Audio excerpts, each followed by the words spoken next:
একদিন নবী করিম সাল্লাল্লাহু আলাইহি ওয়াসাল্লামের একজন সাহাবী মারা গেলেন। তিনি নিজে মৃতদেহের জানাজা পড়ালেন। একদল সাহাবী মৃতদেহ কবর দেওয়ার জন্য কবরস্থানে নিয়ে আসলেন। সবার সাথে নবীজিও হেঁটে হেঁটে কবরস্থানে আসলেন। দুইজন সাহাবী কবর খুঁড়তে শুরু করলেন, আর বাকি সাহাবীরা মৃতদেহকে ঘিরে বসে আছেন। সবাই চুপচাপ, নীরব ও শান্ত একটি পরিস্থিতি। নবীজি গভীর মনোযোগ দিয়ে কবর খোঁড়া দেখছিলেন। কিছুক্ষণ পর নবীজি সবার দিকে তাকিয়ে জিজ্ঞেস করলেন, তোমরা কি জানো মানুষ মারা যাওয়ার পর তার আত্মার কি হয়? সবাই খুব আগ্রহ নিয়ে নবীজিকে বললেন, ইয়া রাসূলুল্লাহ, আপনি আমাদেরকে বলুন। সবাই ওনার কাছে এসে ঘিরে বসলেন। মৃত্যুর পর মানুষের আত্মার কি হয় এই তথ্য তাদের জানা ছিল না। আজ সেটা নবীজির মুখে শুনবেন। কত বড় সৌভাগ্য!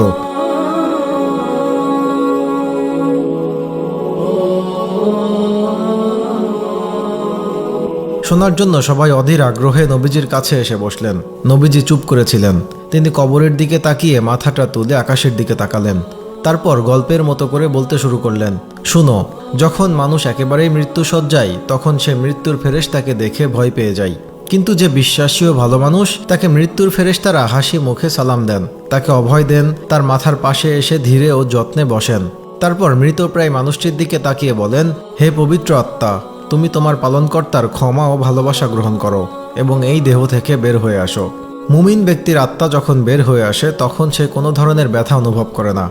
নবীজি উদাহরণ দিয়ে বললেন, মনে করো একটি পানির জগ কানায় কানায় পূর্ণ হয়ে যাওয়ার পর উপর থেকে এক ফোঁটা পানি যেমন নিঃশব্দে উপর থেকে নিচে নেমে আসে, ঠিক তেমনি নীরবে ও কষ্ট ছাড়াই আত্মাটি তার দেহ থেকে বের হয়ে আসে।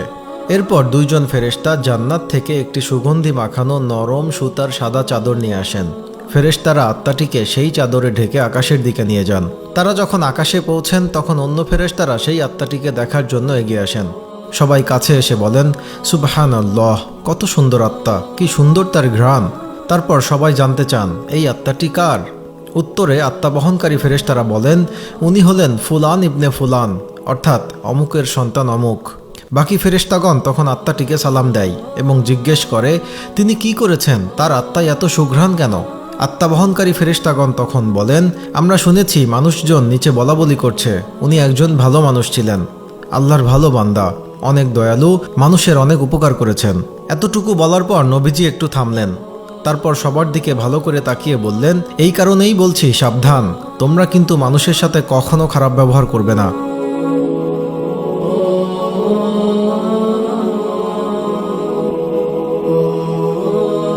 তুমি মারা যাওয়ার পর মানুষ তোমার সম্পর্কে যা যা বলবে, এই আত্মা বহনকারী ফেরেশতারাও আকাশে গিয়ে ঠিক একই কথা বলবে। এই কথা বলে তিনি আবার একটু চুপ থাকলেন, কবরটার দিকে তাকালেন, আবার বলতে শুরু করলেন, এই সময় মানুষ যখন পৃথিবীতে মৃতদেহকে কবর দেওয়ার জন্য গোসল করাবে, তখন আল্লাহ তাআলা আত্মা বহনকারী ফেরেশতাদেরকে বলবেন, যাও, এখন তোমরা আবার এই আত্মাকে তার শরীরে দিয়ে আসো। মানুষকে আমি মাটি থেকে বানিয়েছি, মাটির দেহেই তার আত্মাকে আবার রেখে এসো। সময় হলে আমি তাকে আবার জীবন দিব। তারপর মৃতদেহকে কবরে রেখে যাওয়ার পর দুইজন ফেরেশতা আসবেন।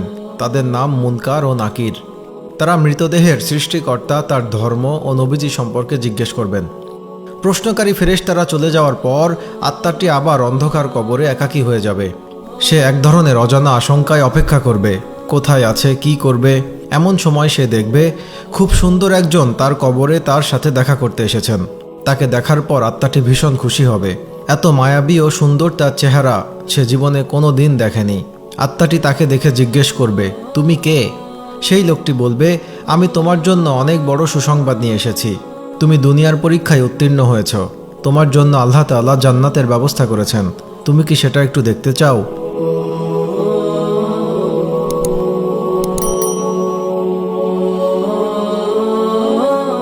আত্মাটি খুবই খুশি হয়ে বলবে, অবশ্যই আমি দেখতে চাই, আমাকে একটু জান্নাত দেখাও।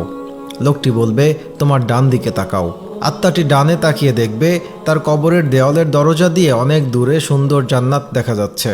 জান্নাতের এই রূপ দেখে আত্মাটি অনেক মুগ্ধ হবে ও প্রশান্তি লাভ করবে এবং লোকটিকে জিজ্ঞেস করবে, আমি সেখানে কখন যাব, কিভাবে যাব?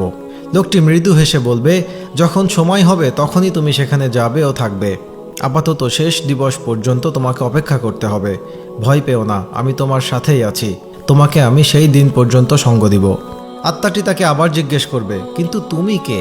তখন লোকটি বলবে, আমি তোমার এতদিনের আমল, পৃথিবীতে তোমার সব ভালো কাজের রূপ আমি। আমাকে আল্লাহ তাআলা তোমাকে সঙ্গ দেওয়ার জন্য এখানে পাঠিয়েছেন। এই কথা বলে লোকটি আত্মাটির ওপর যত্ন করে হাত বুলিয়ে দিবেন এবং বলবেন, হে পবিত্র আত্মা, এখন তুমি শান্তিতে ঘুমাও, নিশ্চিন্তে বিশ্রাম নাও।